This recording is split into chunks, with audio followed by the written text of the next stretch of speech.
Hi everyone, and this is the suite of what I started talking about a couple of weeks ago with Haydn in C and the very opening. I promised I would talk about 5 measure.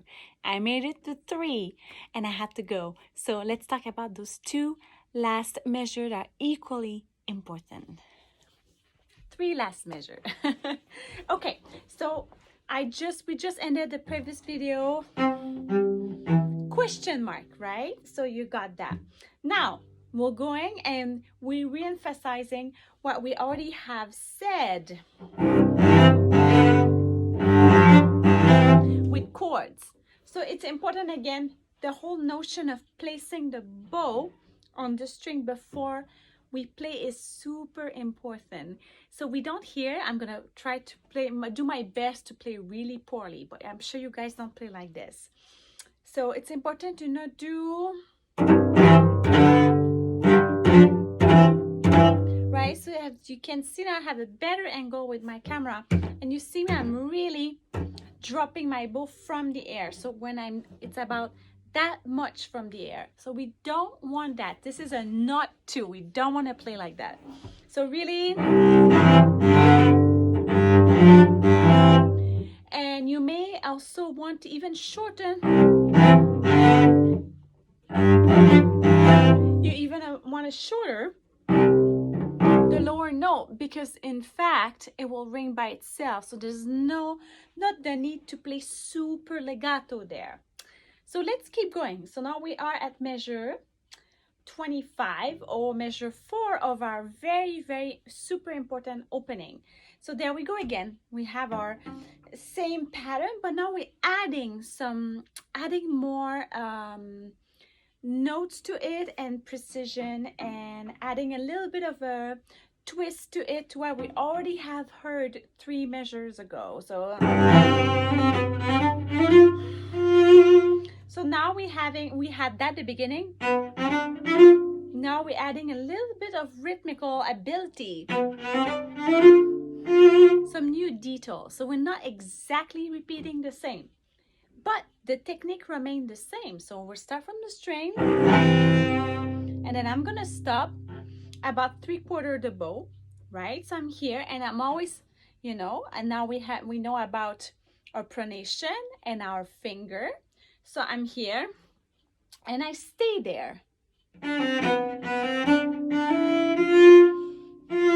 So throughout the course of this fragment of scale, which is, by the way, it's a fragment of a scale. So I stay very much in my upper location. So I will spin bow, and then I will regain it. In other words, I have two very precise bow speed. One is fast and one is a little slower. So on the 1 note, it's a little faster. Now 2 note, it's a little slower. So I can always regain what I spend, right? So otherwise, I would end up very uncomfortably at the frog. And that's not during this pattern that I want to be at the frog. So here it would sound like, now it's time to go to the frog. And you see, my bow, sorry, it's out of tune, is going off the string. I'm not doing this. I'm not doing that. Why? Because it's simply not in the style, right? We got to remain very light. We're still in the classical era. Therefore, Brahms is not born yet. So we want to make sure things sound classical, very light, very bubbly, with some, not everything connected like we will hear later in Brahms, for instance. So a lot of connection, not here. So this is where I will travel to the frog, but I'm traveling up in the air. And then I will land again on my pillow, right? Pillow. And there, I'm gonna stay where I am in the bow. I'm not gonna try to do this. I'm not gonna try to paddle. And this is, I'm not doing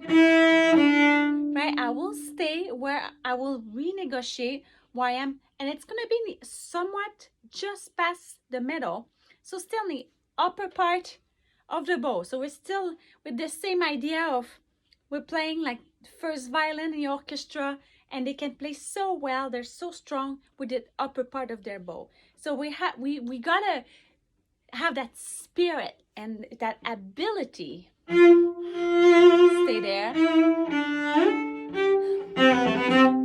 Frog. And then I would start team B, and I would lean on my pillow.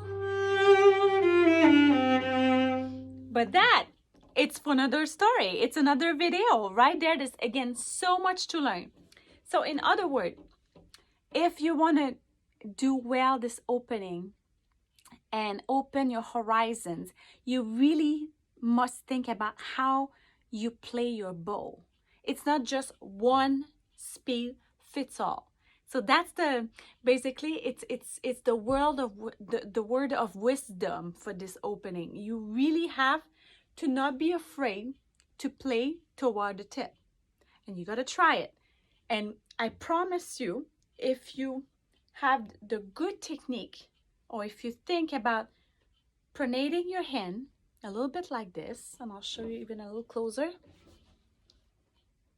See, it's I'm not gripping my bow hand, and this is super strong, and it really allows me to get from the finger to the stick to the hair to the string, and it stays connected.